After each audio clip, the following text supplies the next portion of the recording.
Welcome to BenjiManTV. Today I'm going to make one of my more popular dishes from the vlog, carbonara. And this is spaghetti carbonara. It's delicious, it's simple, and you know what? Anybody can do it, and I'm going to get right into the ingredients.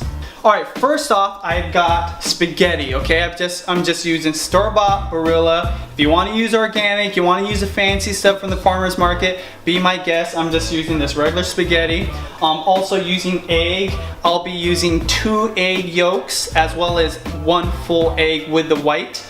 I'm also going to be using Parmesan cheese. If you can, get the fresh stuff and grate it yourself. Also, I'll be using salt and pepper and olive oil. Now optional, because I know a lot of Italians are watching this and saying that's all you need. Optional if you want to take it to the next level, the BenjiManTV level.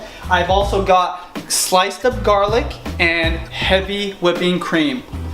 The sliced up garlic just gives it a little bit more flavor, as well as the heavy cream just makes it a more silky, smooth texture that I love when I serve carbonara. But you can totally take those two out.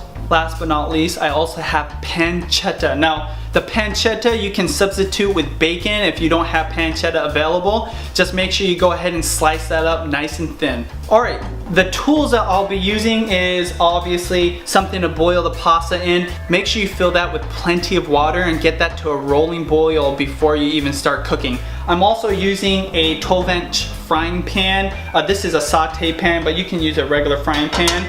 Also, you're gonna have a whisk to whisk up your sauce. You're gonna also be using tongs. I have a ladle. I've got a spaghetti ladle. Also have a large spoon. Alright, first thing you're gonna do is slice your pancetta nice and thin. If you're using bacon, just cut that across the bacon and slice that thin as well. Next, you're gonna go ahead and crack your eggs. Remember, you're gonna use 2 egg yolks, so you're gonna separate the egg yolk from the egg white.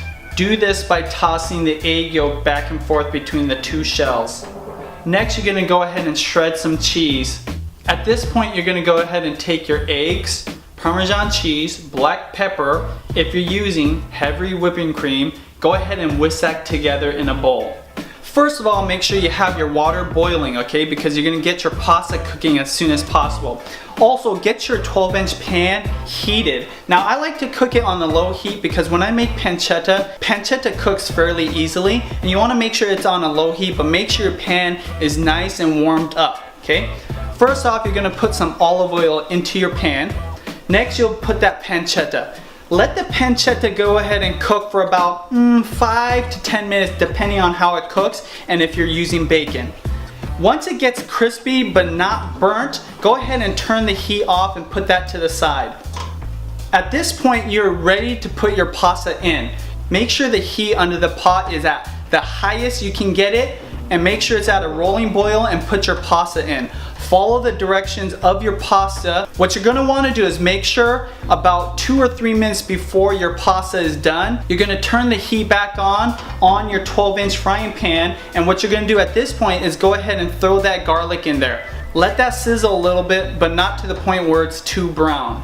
Just about a minute or 2 before your pasta is done, you're gonna wanna go ahead and turn off the heat. The reason you're gonna do this is because you're gonna continue cooking the pasta that is just barely al dente, which is undercooked, in the pan with the pancetta or bacon. Go ahead and drain your pasta very well. Once that's drained very well, throw that right into the pan with the meat. Go ahead and mix that around for a few minutes on a medium heat, and what you're gonna do is take that large spoon, ladle in some of the water that you use to boil the pasta to make sure that your pasta doesn't stick to the pan, and that's gonna be the base of your sauce. After a few minutes of cooking on that medium heat, you're just about done. Remember, you don't want to burn this, but you want to make sure you cook the pasta through because it was al dente. Go ahead and add your pasta to the bowl, and you're gonna pour your egg wash right onto the pasta. Make sure all the bacon pieces are in there with the pasta in that bowl, and mix thoroughly while adding Parmesan to taste. You can also add more black pepper if you'd like. At this point, you're just about done. Go ahead and plate it, and you're ready to eat.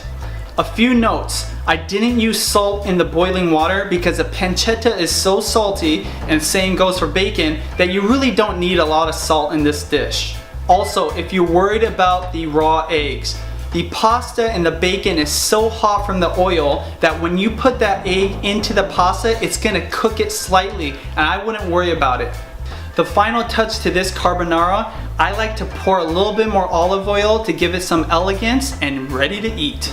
Alright, there you go, that's some carbonara. I've got my friend Guy here from dvestore.com. He actually helped us with the lighting today. I wanted him to be the taste tester. And I've got green onions that we actually put as a garnish. I got this idea from Cooking with Dog, who was the inspiration for this recipe. Go ahead and you can put some of that on there. Is it good? It's really good. So anyways, that's BenjiManTV. Make sure you subscribe, comment below on other videos you want to see, and carbonara. Very gradually. And even though I have the measurements below, because all cheeses are different,